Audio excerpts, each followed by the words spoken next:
Hegel.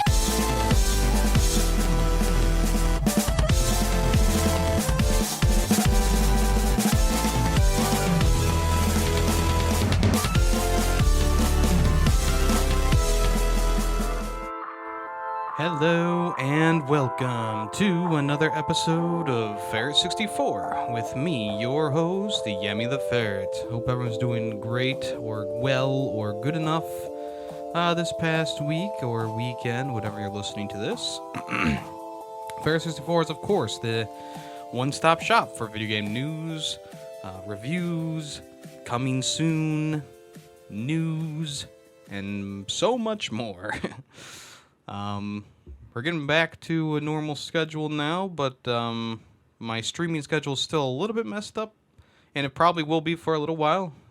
So please stand by, and join the Discord if you want the latest updates for happenings. As of right now, I am planning on streaming normally for the next week at least. But if something does come up, then cancellations will have to happen. So please. I hope you understand. But as of right now, the one consistent thing, well, the two consistent things, Film Freaks with a Z at the end, and Ferret 64. So let's jump into this episode. We're going to start off with what I have been playing this past week. At the top of everyone's, well, maybe not everyone, but most people's playing this week category, we have the Star Wars Battlefront Classic Collection. And as you know, and as most people know, I was very excited for this to finally be able to play the game on the latest and greatest hardware and try it out. And I know that there is a PC version. There's a very big modding community for that PC version. So don't take this as me saying like, oh, you don't even need to play the old version anymore. You don't even need the modding scene anymore because now we have this. Well, it's like, no. I don't think this new version of the game replaces anything in the past. So if you are a big modder or you have a big modding community, I don't think there's any. I don't think there'll be any like people. Well, maybe there'll be a couple, but I don't think anyone's gonna really be like, oh, I need to play this new version of the game. If you already are big into the modding scene, so whatever I say going forward, just know that the original game and the modding community, you're safe. I don't think you need to purchase this game if you're big into that kind of thing. Me personally, I'm not huge into modding games. Like, sure, I'm gonna mod here or there, but I do like official release stuff. I guess it's just kind of been ingrained into my head for a very long time, and I just really never got into that kind of thing. Like, yeah, sure, there's some cool mods out there that I'll install into, like, I don't know, Fallout or Skyrim or something like that, but for the most part, I like the original version of the game the best, usually. So for the Battlefront Classic Collection, this is coming from Aspire, and it was announced at a Nintendo Partner Direct, and it was very exciting to see. It's one of those games that is a staple in a lot of people's childhoods, and people who didn't play it in their childhoods know the impact of this game to this day. The remakes do an okay job of bringing back that old school Battlefront love, but they never really got close to being as fun or as fleshed out as the original games. Now, the first game, talking back to the original version, it's fine. I think even like to this day, it's like, yeah, it's good. It has its place. But I don't think it's as, obviously it's not as good as Battlefront 2, because Battlefront 2 incorporates a lot more into the story mode and into the different ways you can play the game, including the Galactic Conquest and different game modes. There's also the spaceship combat and stuff like that. So, the two games are definitely their own entities, but one is definitely an upgrade over the other. Even though the original game has some cool stuff going on, like you can pilot like X-Wings and bombers, TIE bombers and stuff like that on like the Bespin map and have like a battle in the air and also a battle on the ground. And it also has, I think, in general, a better UI. I think the UI for the first game is a little bit more tighter, especially the main menus and the loading screens and stuff like that. Like the Battlefront 2 is fine, but Battlefront 1 really excels at like, you zoom into the planet and then you load into the game and blah, blah, blah, blah, blah. I also like how a couple levels in the first game are actually pretty cool. The first level in general, where you're playing as the droids versus the Gungans, is like a very classic level because you're pretty much just playing against a bunch of enemies who just throw grenades at you constantly. And it would have been so much fun to have that in Battlefront 2, but of course Battlefront 2 picks up right at the Clone Wars. The first level is Geonosis. Well, the training level is Geonosis, and then the first level is Utapau, right? I think.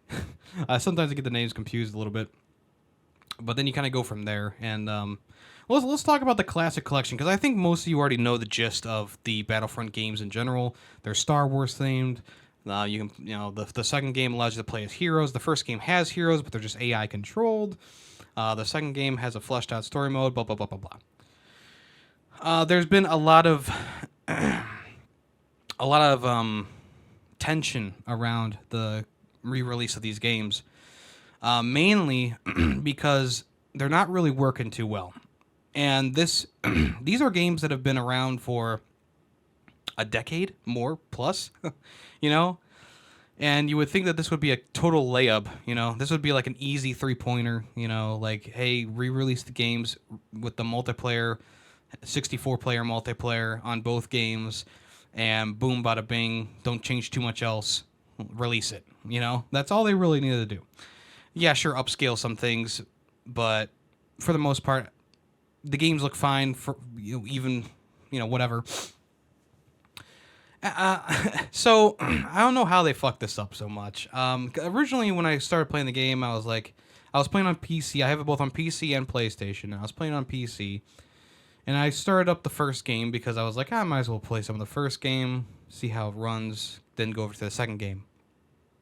And the first game, I don't know what was going on, but like if I used the mouse and keyboard, sometimes my character wouldn't move. Sometimes they would like get stuck, and I couldn't move them around. Like I was just in an open area, no branches, no trees, no bridges, no nothing, and my guy just wouldn't move, and I would have to like really, like I would just be like riding on the WSAD, keys until he finally moved. I think a main thing that is pretty bad for both these games is the egregious like snap-on auto aim. I think that's kind of what the main problem for me right now is with how the game feels. I don't remember the original game being so like this at all. I do remember an auto aim, but I don't remember a snap-on or anything like that, because essentially what happens is if there's a group of enemies in front of you, your character will just kind of snap on to whoever is closest to your crosshair, and that might not always be the best choice. And I think in turn that sometimes can make your character kind of wig out and not be able to move in the first game. In the second game, it's not as bad, which is kind of weird. But I did, on the PC version of both games, I turned off both auto aim and the snap aiming. So they feel a lot better now that I've done that. But that being said, I don't remember it being so egregious, right? Like I don't remember it being so like I have the original version of the game installed on my PC. I can go back and play that right now, and I can compare it. And it's not like it's been like years since I've played the original Battlefront games. Like I have both versions on Steam. I could play them at any time, and actually Greedy Waffles and I were playing it for quite some time. We haven't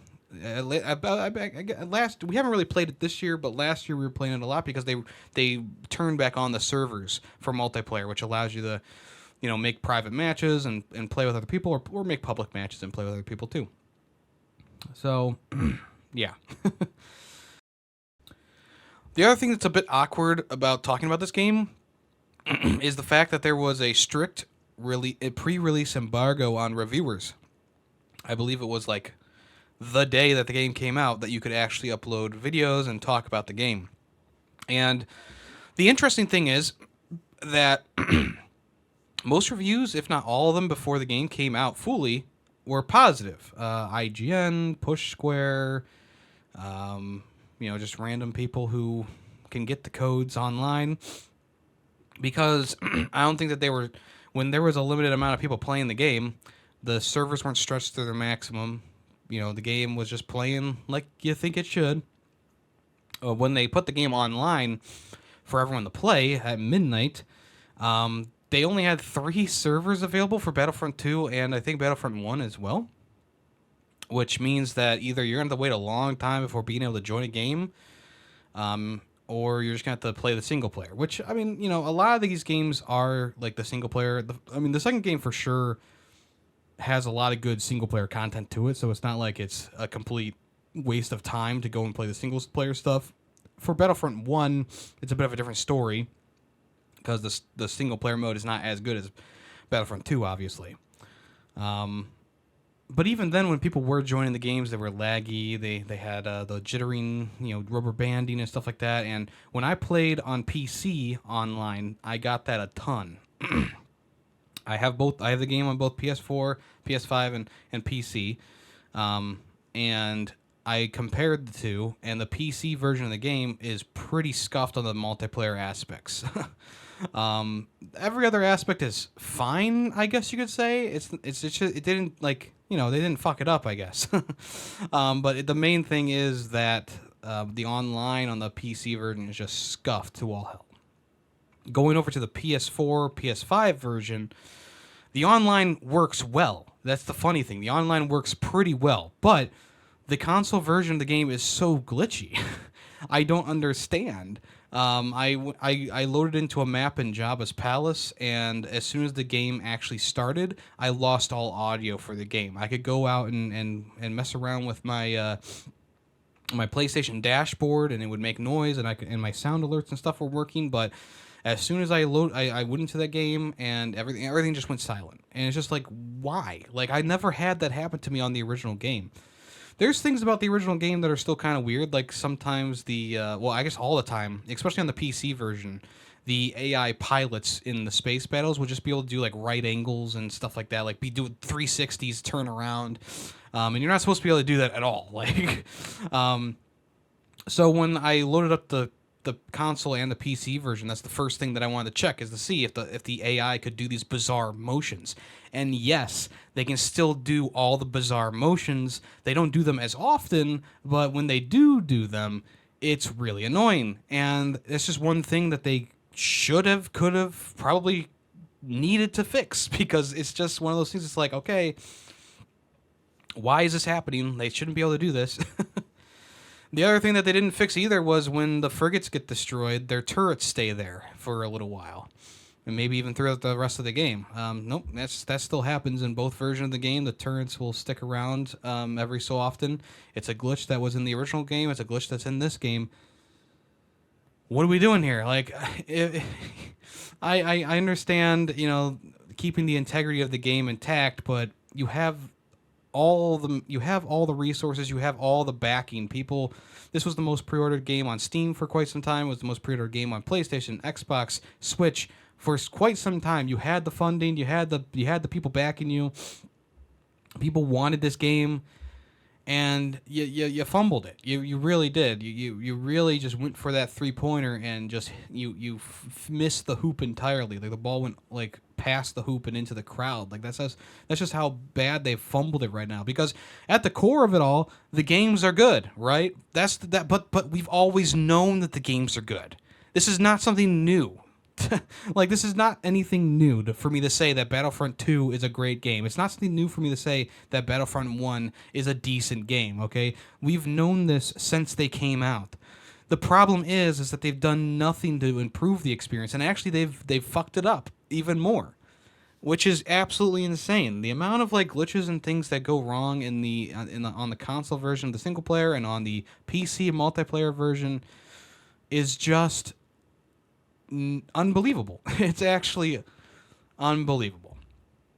And the one thing that I will say, the caveat here is that at least the ground-based AI are competent now, for the most part, on both versions of the game. Your allies still sometimes will stand in place and not do anything, but for the most part, like, enemies will actually attack objectives and actually get into vehicles and do things. Same thing with the second game. They'll actually help you out, and they'll get into a snowspeeder and shoot. And in the original game, a lot of times the AI would just kind of stand around, or they would get into a ship and they would just pilot it and die. And or they wouldn't follow you in the battle, right? So, at least the AI has done a little bit of fixing there. But speaking of AI, apparently this game was upscaled using AI, which really, really shows. Does the game look fine? Yeah, it looks. I mean, yeah. Does it look a little bit better than the original game? Sure. There's pieces and parts that look a little bit better, but it's like, why are we using AI for this? Like, the Dark Forces remaster didn't need to use AI, and that game looks great. Why? I mean, this game you use AI upscaling to cut corners essentially, and essentially what that does is it causes more things to be broken essentially because you don't have the human touch in there. I've talked about this many times. You can AI is a tool and it can help you, but you still need that human touch to be like, oh, this when the AI did that, it broke this, so I gotta fix that. It seems like they didn't do that.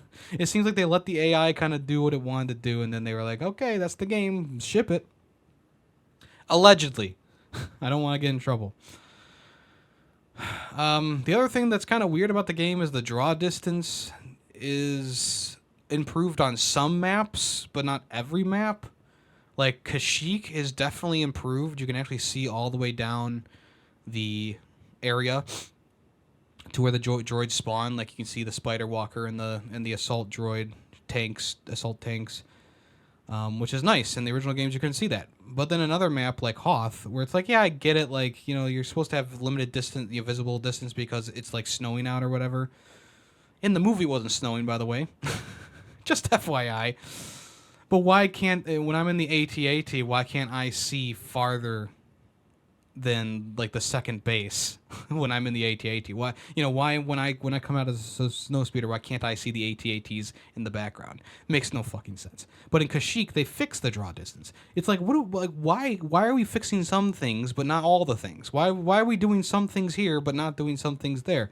These are just little things that I've noticed throughout my time playing it that, like, initially I was like, oh, they improved the draw distance on Kashyyyk, huh? And then I played Hoth in a multiplayer match, and I'm like, why didn't they improve the draw distance on Hoth? Like, what are we doing here? It just doesn't make any sense. The decisions are baffling at best.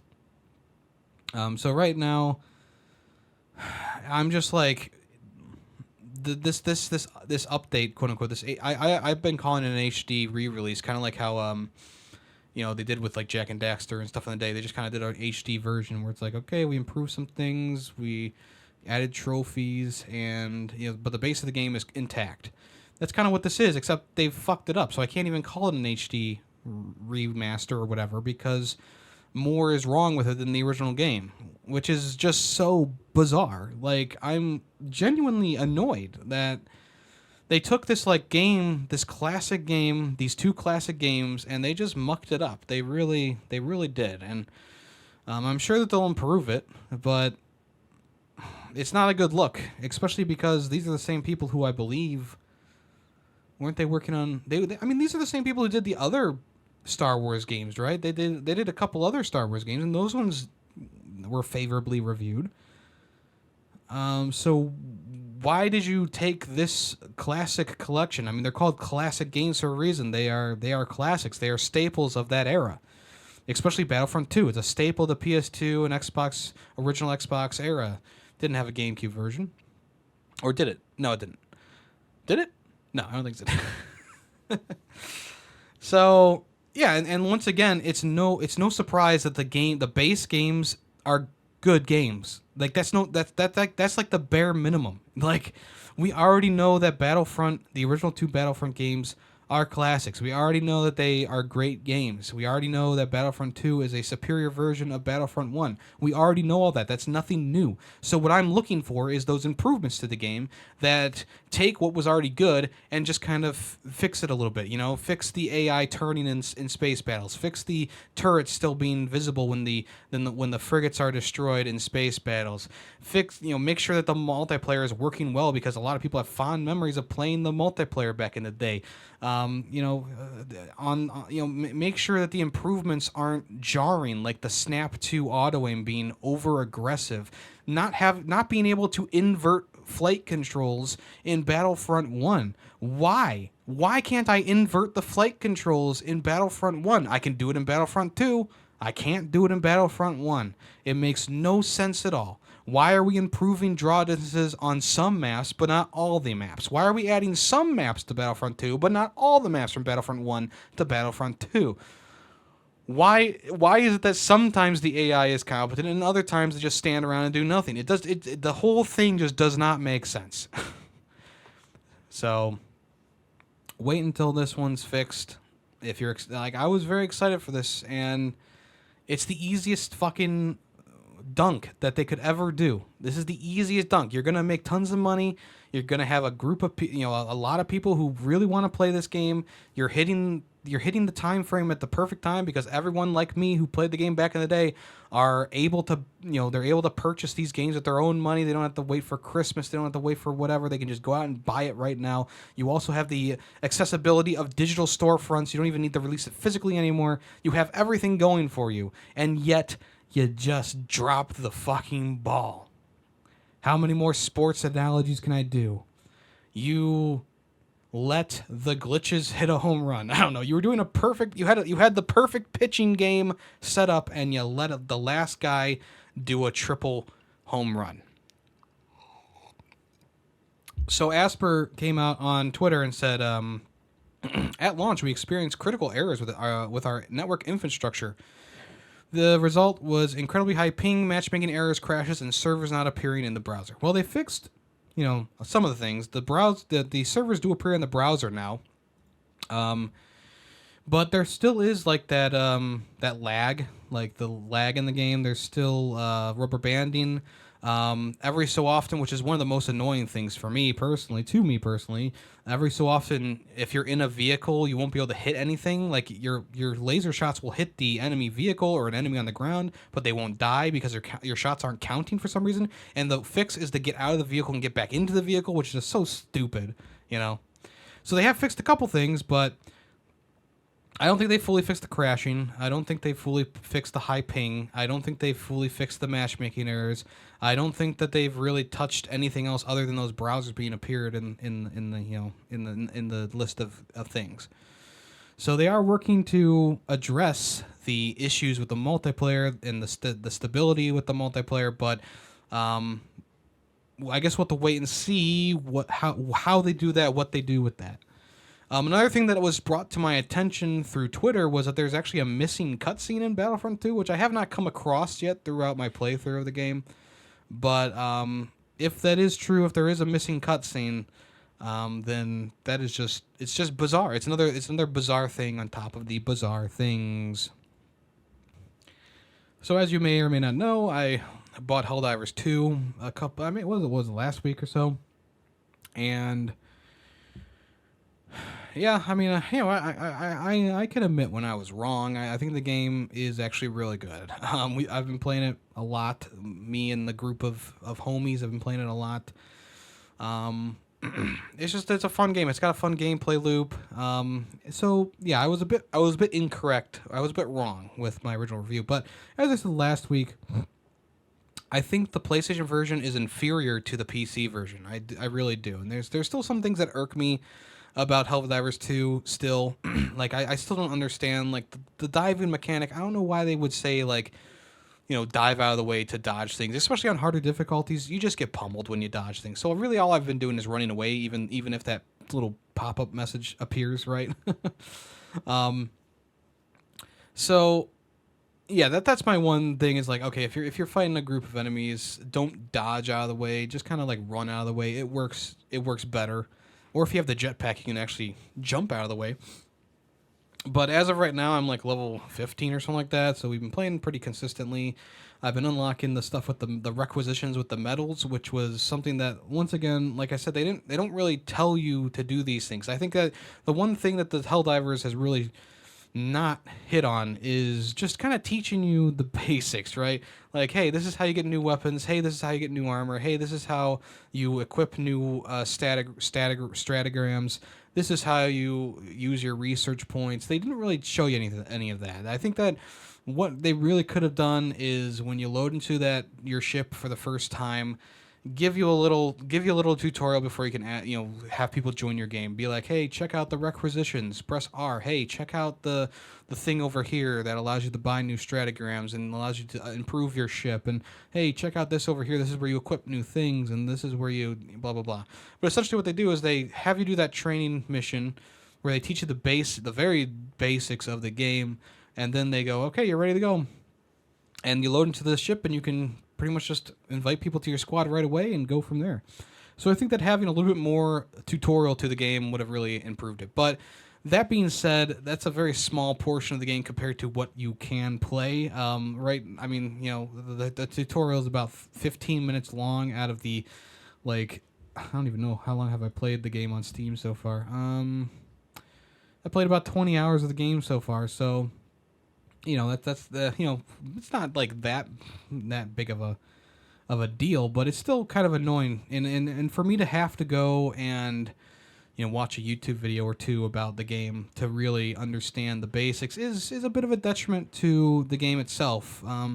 Because it should teach you most of these things. Like, sure, there's some techniques and stuff that you got to kind of learn on your own, but for the most part, you should be learning how to do these things just by playing the game. Not I shouldn't have to watch a couple videos to find out, like, oh, you can go in the first person mode. Like, that was another pretty bizarre thing there too.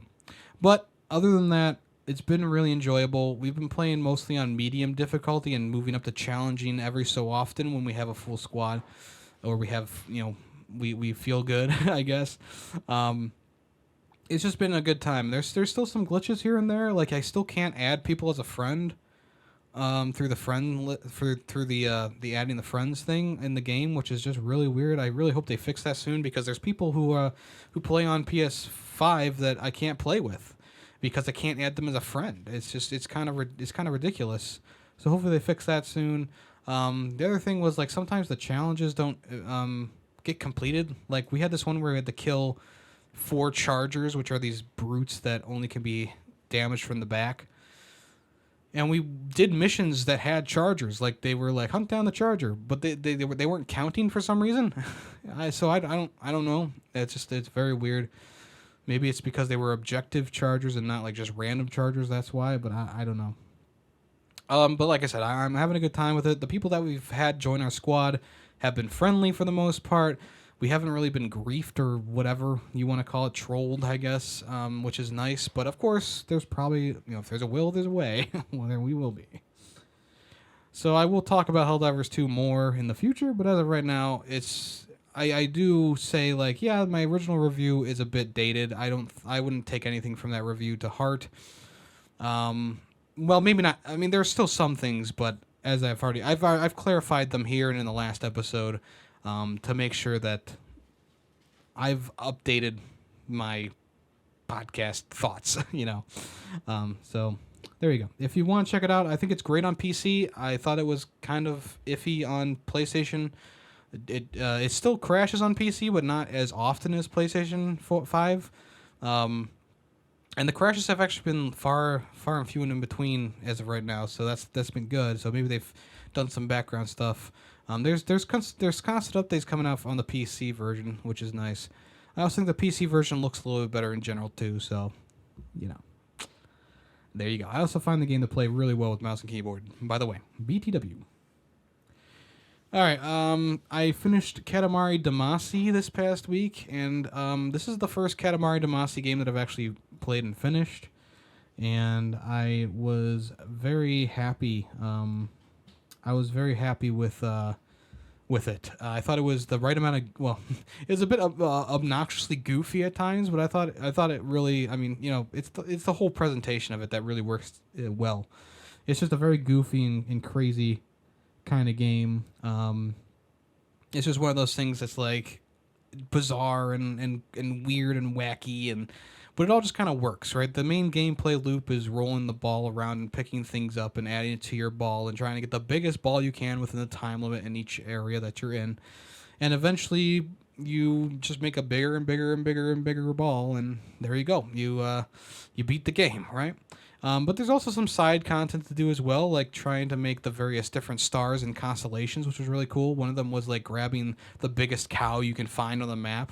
The other one was like grabbing as many crabs as you can. Another one was grabbing as many twins as you can. So like they put a bunch of different characters who look the same, so you had to get the twins, and it's just goofy stuff like that. That's just very makes the game very charming, very playable. You know, very fun.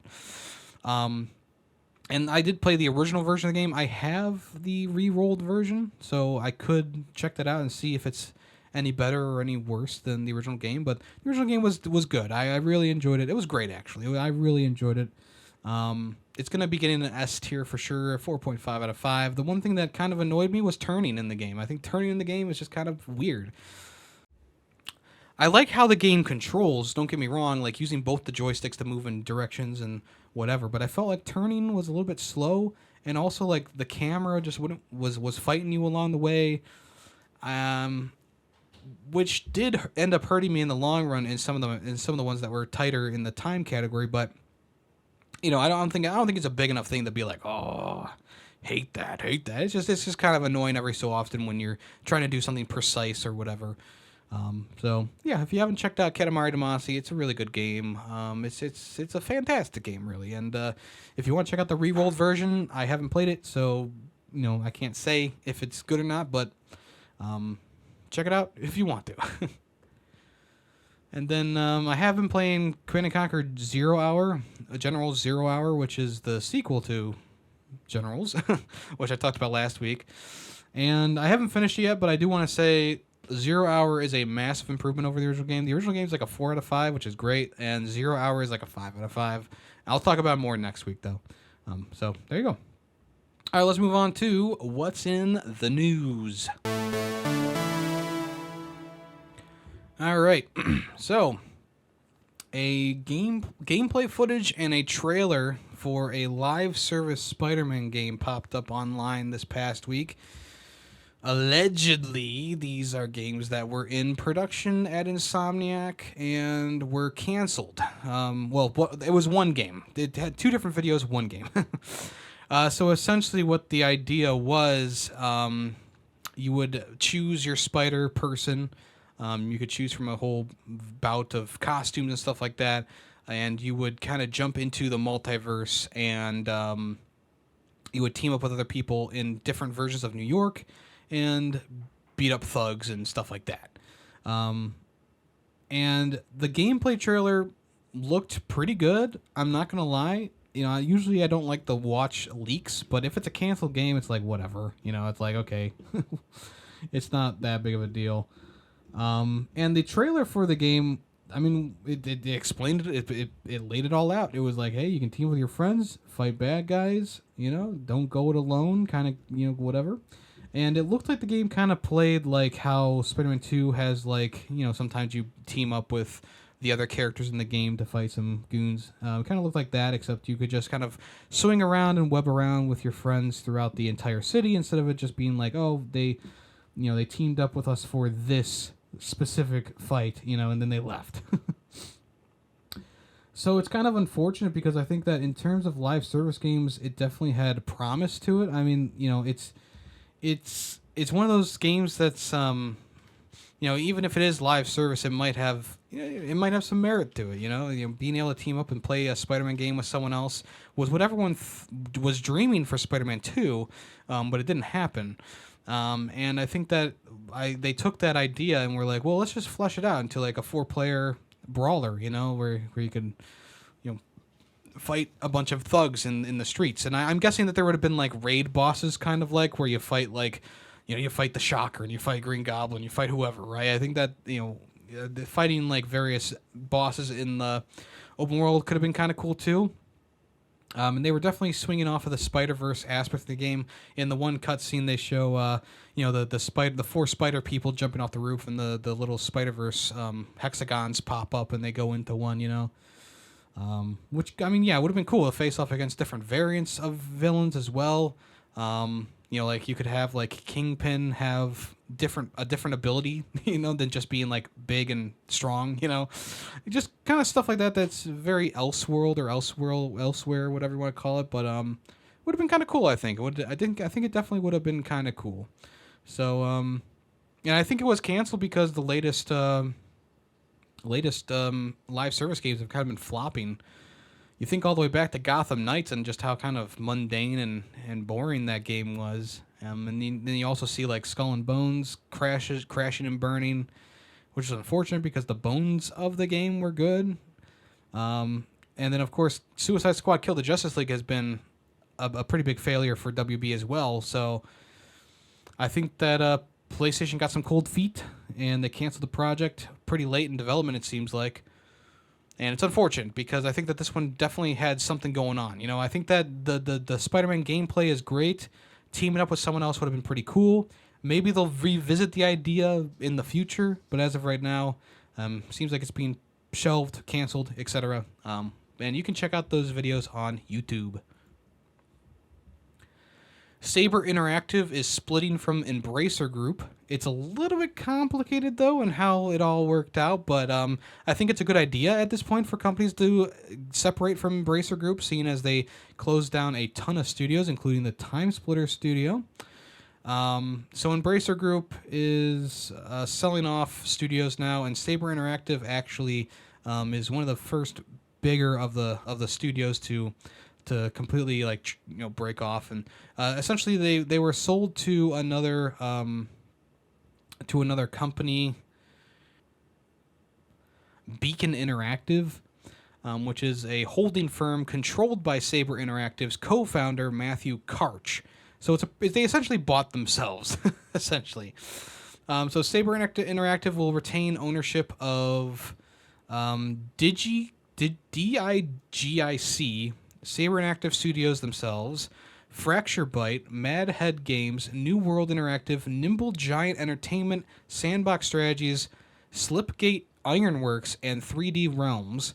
Embracer Group will still be clinging onto the following that are inside of Saber: 34 Big Things, 4A Games, Aspire, Beamdog, Demiurge Studios, Shiver, Snapshot Games, Tripwire Interactive, Tuxedo Labs, and Zen Studios. But these teams will be integrated into other parts of the organization in the coming months, which is kind of unfortunate because Tripwire is like one of the best independent kind of studios out there. Saber Interactive will have the opportunity to buy back 4A Games and Zen Studios within an unspecified time frame. And if it does, Embracer Group will retain long-term licensing and publishing rights to current and future Metro titles. Jesus Christ. Lars Wingfors, who is the co-founder and CEO of Embracer Group, believes that this is a win-win for both parties. Of course he does, because he makes money. Cash flow is immediately improved, and we remain committed to reducing net debt. The transaction yields additional headroom to amortize debt in accordance with existing... All right, shut up. Essentially, Embracer Group is hanging on to these other, these studios that are making them the most money, I guess you would say. The Metro series is huge. They sell pretty well. They have a new VR game coming soon, which people are very excited about. And they want to hold on to those things because they make the money, of course. So it's all just bullshit, really. I mean, Saber Interactive... I just wish they could take everyone with them, but Embracer Group has this iron grip around some of these studios. And yeah, I mean, thinking back to just a couple weeks ago when Embracer Group was laying off all those people and closing all those studios, I just wish it had happened a little bit sooner, that Saber departed from them and just grabbed as many studios as they could, because it's just quite annoying. It really is. All right, the Video Game Hall of Fame nominees are in. Every year, the Strong Museum officially has the World Video Game Hall of Fame section inside their museum. Last year, a couple of games that were pretty important went through. I think Wii Sports was one of them. Wii Sports, along with The Last of Us, Barbie Fashion Designer... GoldenEye 007, Quake, and Age of Empires missed out last year, and they weren't, well, I guess I'll tell you right now, they weren't nominated this year again for some reason. But this year we got a pretty strong group of games here. The original Metroid, Asteroids, Elite from 1984, I don't know what that one is, Guitar Hero as a series. Even though they have Guitar Hero World Tour in the picture, it's the Guitar Hero series. Myst, which is a revolutionary first-person puzzle game. Neopets, the original Resident Evil. Tokimeki Memorial from 1994. Tony Hawk Pro Skater 1 from 1999. Ultima from 1981. And You Don't Know Jack, the series. So this is a pretty strong group of games. In terms of like what I think should be inducted, how many games were inducted last year? Let's see. 1, 2, 3, 4. Only 4 games were picked. So I feel like it should be. I feel like it should be 5, but what do you know? So I think that if we're doing 4 games here, I think Metroid, Guitar Hero,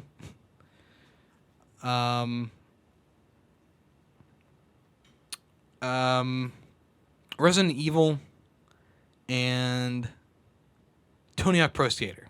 And if I could do a 5th, I would say Myst or Asteroids. I think that all these games deserve to be there from what I know. I mean, I know a couple of these games. Not all of them, but I know a couple of these games. I think most of these games deserve to be there. I mean, Neopets, come on, Neopets. Like, that was a fad. That was actually a fad. Guitar Hero has a long-lasting legacy. I don't think that shouldn't be in the whatever. Resident Evil 1 is a pretty revolutionary game. Asteroids, I wouldn't mind putting Asteroids in there just because it's one of those original games. Tony Hawk Pro Skater, pretty revolutionary skateboarding game. If you ask me, Metroid spawned an entire genre, Metroidvanias, alongside Castlevania, of course, but Metroidvanias, it's in the name. And like I said before, Myst is pretty revolutionary, first person, like point and click puzzle game. So, what do you want to put into the Video Game Hall of Fame? Let me know in the comments below or in the Spotify, whatever one you want to call it. Speaking of Guitar Hero and Guitar Hero-like things, Turtle Beach, the company who usually designs headphones and microphones and blah, blah, blah, are acquiring PDP, who are the people behind the Rift Master guitar for the Fortnite Festival. They've also made Rock Band controllers before in the past for Rock Band 3, 2. I don't think they ever made Guitar Hero controllers. That was Mad Catz, I think. But I don't know if this is actually a good thing. I haven't bought a Turtle Beach device since, like, the PlayStation 4, early PS4 era when I was still using Turtle Beach stuff. So yeah, the deal was worth $118 million. But I don't know if this is a good thing or a bad thing yet. I guess we'll have to wait and see. I haven't gotten one of the PDP guitars yet. I do want one. But I do kind of want to save a little bit of money at this point. I'm not really playing too much a Clone Hero right now, but I think it's great that they're designing new guitars. But I do want like a new Guitar Hero Rock Band game to come out for those guitars, even though Clone Hero is fine, and I'm sure Fortnite Festival is fine. But I mean, come on, So we'll see what happens. Once again, I'm not sure about this acquisition, but we'll see how it goes.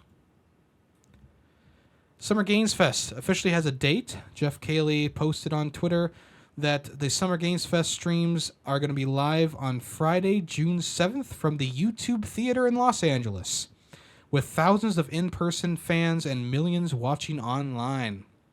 A cross-platform live showcase of what's next for video games. Public tickets are on sale starting May 7th. So if you want to go and see the stuff for yourself, there you can, or you can watch it all online. Pretty cool. I guess we won't really know who's going to be there until a little bit later, but as of right now, it's Jeff Cayley has pretty much taken over E3. E3 died because they couldn't get with the times. Summer Games Fest, though, it's been fun for the last couple years that they've done it, and we'll see what they got this year. All right, so because Alan Wake 2 sold so well, a few of Remedy's projects are pretty much funded for the remainder of their development time. That does include the Max Payne 1 and 2 remake, along with Control 2 and the game Condor, which was, I think, announced at like a State of Play or something like that. The devs who were working on Alan Wake 2 are now working on one of the 3 projects that I just mentioned. Sam Lake, the CEO of Remedy, says that the Max Payne 1 and 2 remake is a big project. Both games are going to be packaged together in one single game, so you won't be able to buy them separately. They are going to be developed in the Northlight engine, which was used for Alan Wake 2, which is pretty crazy. The Max Payne remakes have also gone from proof of concept stage to... from concept to proof of concept stage as of April 2023. So they're officially working on all these things right now.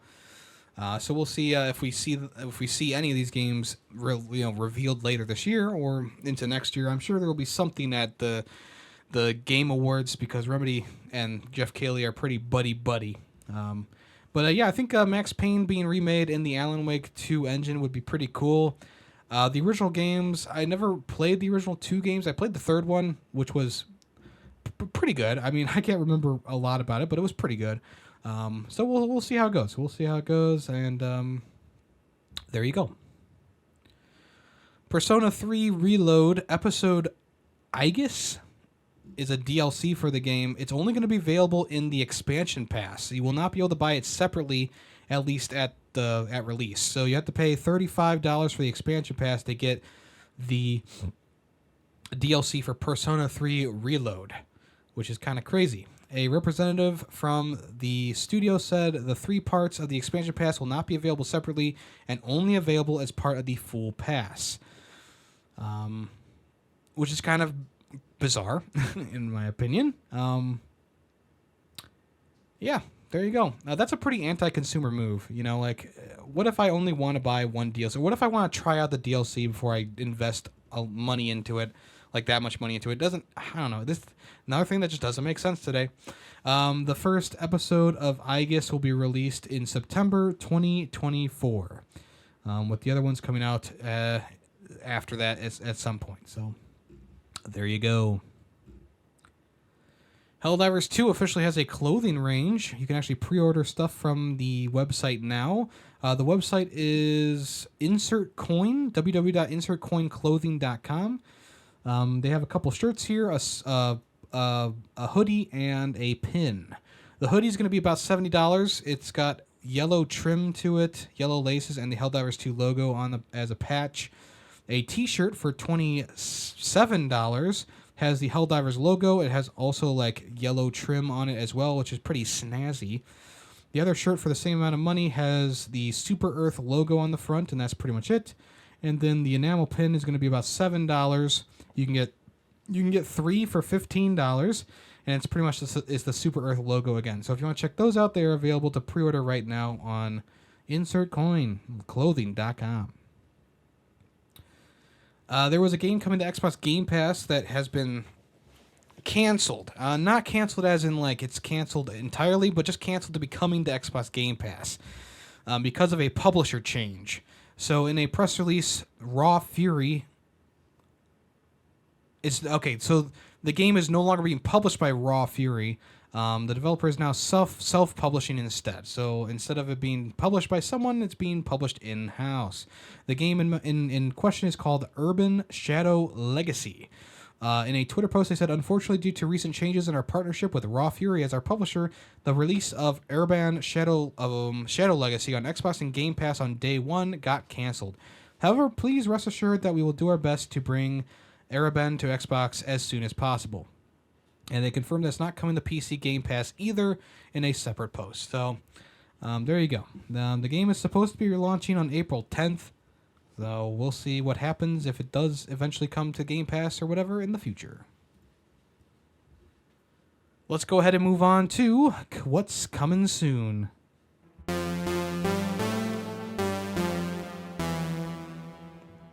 All right, Multiversus is coming back. It's been foretold. So there's a new trailer, I guess, for Multiversus where they just talk about things that they improved about the game and why it had to be taken down for a little while. They also added a couple new characters into the game as well, like Marvin the Martian, the Powerpuff Girls, Rick, from Rick and Morty. I don't think he was there. Morty from Rick and Morty as well. Yeah, pretty interesting. It's going to be coming back free to play once again on May 28th. All the stuff from that you bought previously will still be available to you, etc., etc. So they had to take the game offline because they made a ton of improvements to the characters. They also upgraded the game to Unreal Engine 5. They implemented all new rollback netcode and new stages and characters. There's also going to be a PvE mode, which was promised when the game originally was launched, which is a new way to play, and it'll also be a competitive mode as well. There will be more announcement made in the coming weeks, but as of right now, we know that the game is coming back May 28th, and we'll see if it's still as popular as it was when it first launched. It was a pretty decent Smash clone, all things considered, and we'll see if they can keep that momentum going after a reboot. Prince of Persia: The Lost Crown has a roadmap, post-launch content roadmap. Seems like some pretty good stuff. It's mostly all free stuff. So in March, there is a thing called the Warrior's Path, which I believe already released. So there's a speedrun mode, a permadeath mode, and also 4 new Sargon outfits. In spring, there's going to be a boss rush mode added and a new outfit for Sargon. In summer of 2024, new Divine Trials will be available, including new combat, platforming, and puzzle challenges, along with some new amulets, Sargon outfits, and more. And then later in 2024, they're releasing a new story DLC, which will be a paid DLC with more details coming soon. So I think this is a pretty good roadmap to have. They're adding things that I think are going to help with the game's overall replayability. Going through in permadeath mode or in speedrun mode would be pretty cool. A boss rush mode is also always welcomed, along with new combat challenges and all that stuff. And we don't, like I said, we don't know anything about this new DLC yet. But as of right now, it's a paid DLC that's coming out sometime later this year. So, yeah, pretty cool. I don't know if I'm gonna revisit the game soon with these updates. Maybe once they get the first DLC out, I'll check the game out again. Yeah, we'll see how it goes. Nintendo has revealed the box art for both Paper Mario: The Thousand Year Door Remake and Luigi's Mansion 2 HD, along with some other stuff as well. So, if you don't recall, Mario Day revealed that the Paper Mario: 1,000 Year Door Remake is heading to Switch on the 23rd of May.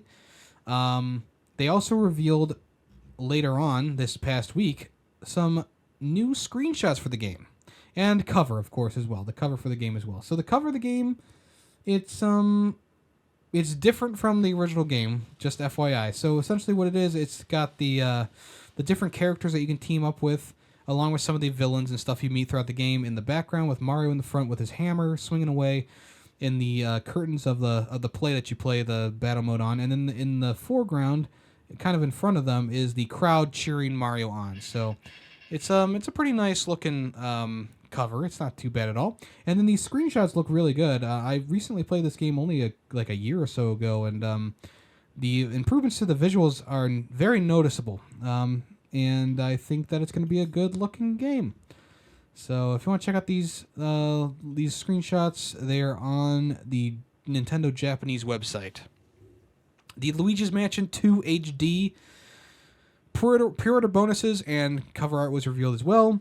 The cover art's pretty basic. It's Luigi's peeking around a corner, looking scared, with the mansion kind of a room in the mansion behind him with a Boo kind of swinging around, flying around. This is going to be available on June 27th. Once again, it's going to be available for about $60. There is some bonuses you can get, though.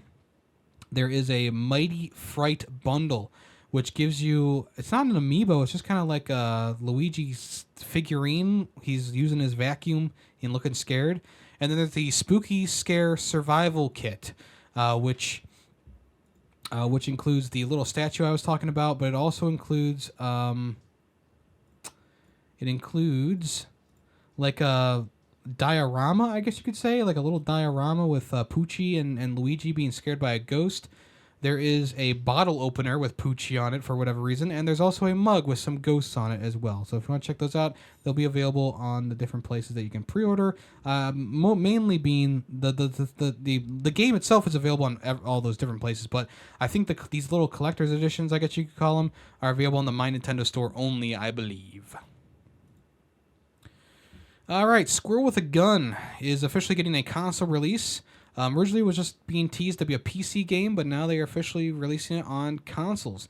If you don't know what this is, you essentially play as a squirrel who can use a gun, and you use the gun for various platforming and fighting off the human enemies in the game, while also trying to collect nuts and stuff like that. Not only do you get pistols, you get grenade launchers, machine guns, etc. You can also drive around a little RC car if you so desire, and just take out as many FBI agents as you can. In a little press release blurb, they said, in Squirrel with a Gun, you'll find yourself starting out as nothing but a rodent with a dream. However, once equipped with one of the many firearms squirrels so often encounter in nature, you'll use the weapon to take on the agents that are hunting you down. You may be less than a foot tall, but you can wreak havoc with the best of them. So yeah, pretty cool. I like the idea of using this gun as like a little platforming mechanic as well. There will be 7 different firearms in total, and plenty of RC cars to steal, and mayhem to start. So there you go. If you want to check that out, I don't think they gave a release window for it yet. I know it's supposed to be coming this year, but they did reveal that it's coming to Steam, Xbox, PlayStation 4, and 5. Empire of Ants is the creepiest, but also like one of the genuinely better, like best looking games to come out in this generation of consoles. It's coming out later in 2024. They still haven't given it a release date, but it is coming in 2024. Essentially what this is you play as a ant who controls other ants, and you forage for food, fight off enemies, etc. Kind of like Pikmin, except you're ants in a bug world. You can also team up with other insects, make allies with them as well, I guess. So it's kind of like that movie Ants from back in the day, and people are kind of calling this the Bugs Life simulator, but it's more like Ants, really, if you think about it, because the ants go to war, they do various things, and that's kind of how Ants is. Ants has like a war in the middle, and like the guy joins the army or whatever. Sylvester Stallone's in the movie for some reason.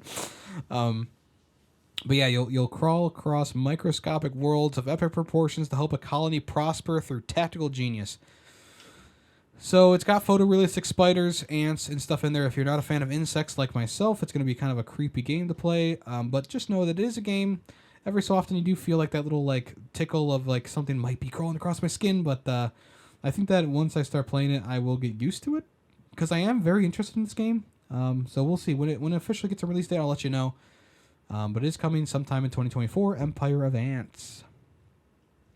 The System Shock remake will be coming to PS5, PS4, Xbox Series X, S, and 1 on the 21st of May. So this is the remake of System Shock that came out last year on PC. Got very high praises. A bit obtuse with its level design as usual, but they kept the core of the game intact while improving the visuals and etc. So I think this is definitely going to be a game that you're going to want to play, especially if you're a fan of the original System Shock. It pretty much plays exactly the same, except with better graphics. You got boosted visuals, mechanics, and enemy AI, along with some new areas to explore, fresh puzzles to crack, and it's all coming to those different consoles that I said very soon. So May 21st is when you can get an official copy of System Shock. It's also getting the physical edition if you so desire. MLB The Show 24 is coming soon, and they released a video kind of detailing some of the new things that are coming to the game. This game is released on the 19th of March, so it is coming out soon. I believe it's coming to Xbox Game Pass, if I'm not mistaken, but I could be wrong about that. So with a yearly series, it's hard to like make massive improvements, but there are some things about the game that they did improve. And if you didn't know, The Show is actually one of PlayStation's best-selling games. It's one of the most successful games out there from their San Diego studio, so it's kind of crazy. But anyway, there's going to be 400 new animations with specific emphasis on defensive gameplay improvements. Road to the Show will now feature a new draft combine sequence. You'll need to impress scouts with your on-field abilities. You'll also be able to play as women for the first time in franchise history with unique cinematics and an MLB Network segments dedicated to that mode as well. Also, storylines will get a huge expansion with a second season of an interactive documentary style. Not going to say, yeah, okay. The old school African American leads, I'll say that. As well as future dedicated Hall of Famer Derek Jeter. He'll be doing some stuff for that as well. So if you want to check that out, that's available pretty much in a couple of days from when I'm recording this, the 19th of March. Speaking of sports games, Top Spin 2K25 is targeting an April 26 release date across all platforms. I think it's been a while since we've seen like a Top Spin game, but it's bringing all 4 officially licensed Grand Slams with it. So you'll be able to compete in all of tennis's most famous tournaments in the My Career mode, including the Aussie Open, the French Open, the U.S. Open, and Wimbledon, which is a lot of tennis. You'll be able to create your own player along with playing as famous people like Carlos Alcaraz, Iga Swiatek, Francis Tiafoe, and Roger Federer, and Serena Williams, to name a few. I totally didn't mess up any of those names. I don't know what you're talking about. There will be a training mode named Top Spin Academy, which will be hosted by John McEnroe. You'll be able to test your player and my player in both offline and online World Tour modes.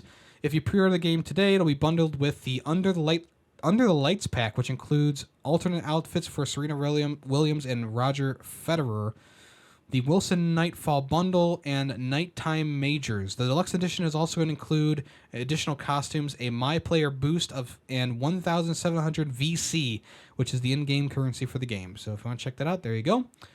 Oh, also there's a Grand Slam edition, which comes with everything that I just mentioned, along with an all-access pass, which includes 6 post-launch Premium Center Court Pass seasons, as well as 8 bonus cosmetic items. Woo-wee. And in more sports, folks, this time we go over to the world of racing. F1 Manager 2024 is coming out in summer this year for about $35. If you don't know what F1 Manager is, last year's game got a nomination at the Ferret Awards, so we'll see if this game also gets a nomination. F1 Manager is pretty much what you expect. You manage an F1 crew and an F1 racer, try and win the different trophies and accolades associated with it. You'll have your option to curate your own team now instead of just playing as like Red Bull or Ferrari or something like that. You'll also be negotiating sponsorship opportunities to ensure a steady stream of income to your ambitions.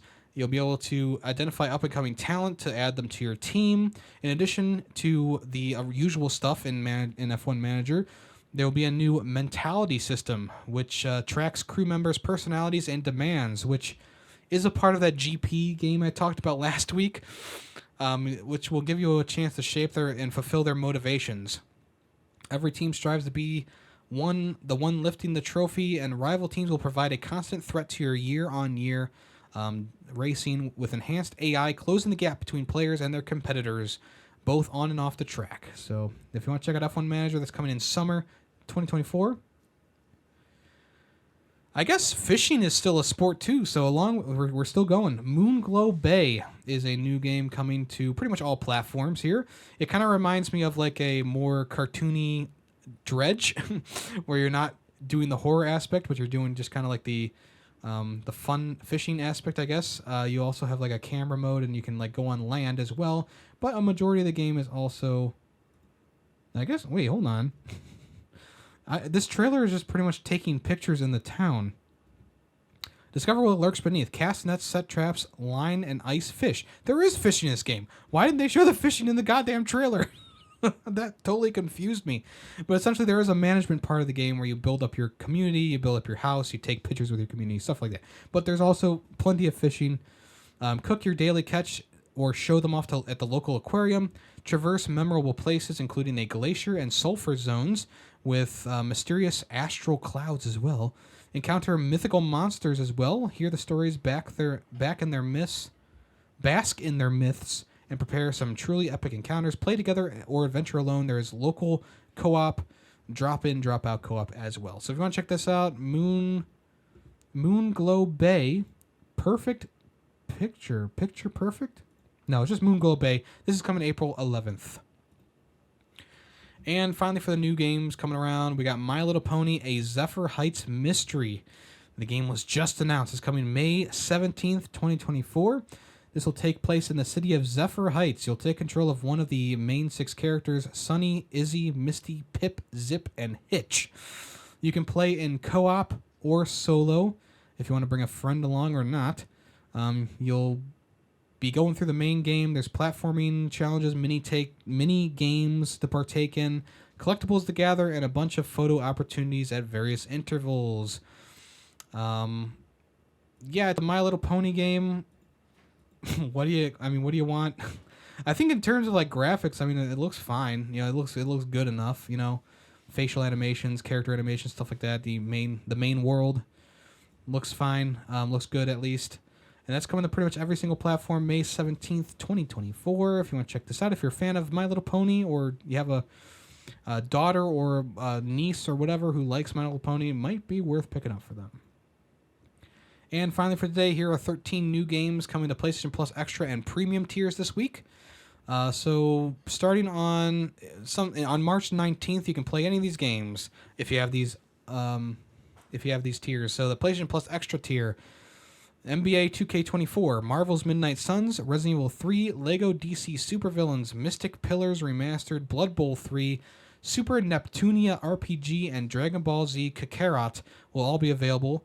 And then the premium members will be able to get Jak and Daxter Lost Frontier, which is a PSP game, Cool Borders, a PS1 game, God Eater Burst, a PSP game, Phoenix Wright Ace Attorney Trilogy for the PS4, and then JoJo Bizarre Adventure All-Star Battle R, which was remastered recently for the PS5 and PS4 as well. Pretty cool that we're getting the PSP Jak and Daxter game. There is just a solo Daxter game, though, that I would still like to play as well. And in terms of the extra games, Marvel's Midnight Suns has some pretty good reviews. Resident Evil 3 is pretty good. Lego DC Supervillains is glitchy as all hell. Blood Bowl 3 got very negative reviews when it came out. NBA 2K24, it's a fun basketball game. What do you want me to say? And then there's some cool stuff coming in the premium tiers as well, like the Ace Attorney Trilogy and Jak and Daxter and stuff like that. So if you want to check that out, that'll be available this week on the 19th, I believe I said, right? Okay, folks, thank you so much for listening to this episode of the podcast. Do appreciate that. If you want to check out anything else I do, it's all at Yemmy the Ferret, whether it be YouTube, Twitch, Instagram, I guess, etc. We're streaming Monday, Tuesday, Thursday, and Saturday, but like I said before, the stream times might change depending on the needs of the family. So I will let you guys know in the Discord, link it in the description if you want to join the Discord. You can chat with me, talk about video games, etc. Also do the podcast Film Freaks, where we talk about movies, if you want to check that out. The most recent episode is about Scooby-Doo. And the next episode is going to be about trains, planes, and automobiles, if you want to check that out. All right, thank you so much, everyone. I am Yemmy the Ferret, and I'm out of here. Have a good rest of your day. I'll talk at you next week. Bye-bye. The Ferret 64 podcast is owned and edited by Yemmy the Ferret. The song Nightshade, used in the intro and outro, is owned by Adhesive Wombat. Small sound clips during the podcast were made by Yemmy the Ferret. News sources include NintendoLife.com, PushSquare.com, and PureXbox.com. All opinions video game related are my own. Thank you for listening.